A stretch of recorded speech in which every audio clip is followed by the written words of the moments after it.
sabi nga ni Masi, at saka ako rin, ang dami ko nakita sa social media na may mga kampanya na ng mga pamimigay ng kung ano-ano, no? So, paano ba to? Hindi ba pruweba yun pag nasa social media na it's campaigning? Ganito po, pagka hindi pa nagpa-file ng candidacy, kung halimbawa ang filing pa niya sa September 2, okay lang na namimigay siya ng ice cream, wala tayong pakialam sa kanyang pamimigay ng ice cream na yan. Pero once na siya nag-file na po ng candidacy, hindi na siya pwede mamigay ng kahit na ano. At the same time, Sir Jovi, yung lahat na nakapaskil niya kung meron man, siya ang naglagay o hindi siya ang naglagay, at the same time, yung mga nasa social media post niya, kinakailangan tanggalin po niya lahat yan. Bawal po ang premature campaigning. Tama po kayo, ang campaigning is October 19 to 28 pa lamang.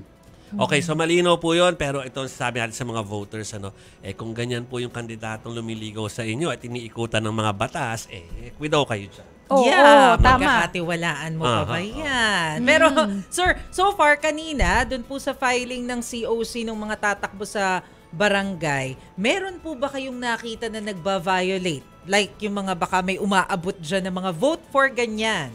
Alam niyo po, nakakatuwa, Maricel, kanina blockbuster po talaga kanina yung napakita sa inyo, sa palagay ko sa isang area. Yes. Pero kanina po yung naikot natin at sa buong Pilipinas, meron po tayo lahat ng mga pictures, video na natanggap mula sa iba't ibang local COMELEC natin. Sa talaga pong sobra, dinagsa po ang COMELEC, hindi namin inaasahan na ganyan kadami ang magpa-file ng certificates of candidacy natin. At alam niyo po, nakakatuwa at nakakagulat.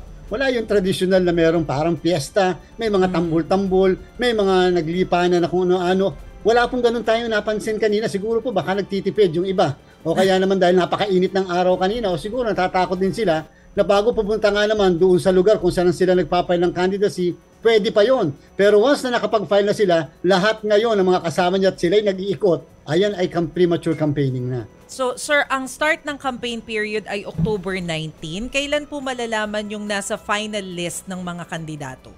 Bigyan lang po kami ng mga isang buong linggo dahil po sa isasubmit po sa amin yan ng ating po mga local COMELEC. At the same time, magkakaroon po kasi ng mga disqualification cases at the same time kahit yung mga nuisance cases. At dyan natin malalaman kung ano talaga ang pinal na listahan. So, dahil nga po ito ay manual na eleksyon, hindi naman po ito iniimprenta mag-iimprenta sa balota, maliban na lamang dyan sa Dasmariñas, Cavite at sa District 6 ng Quezon City na kung saan po tayo ay automated voting.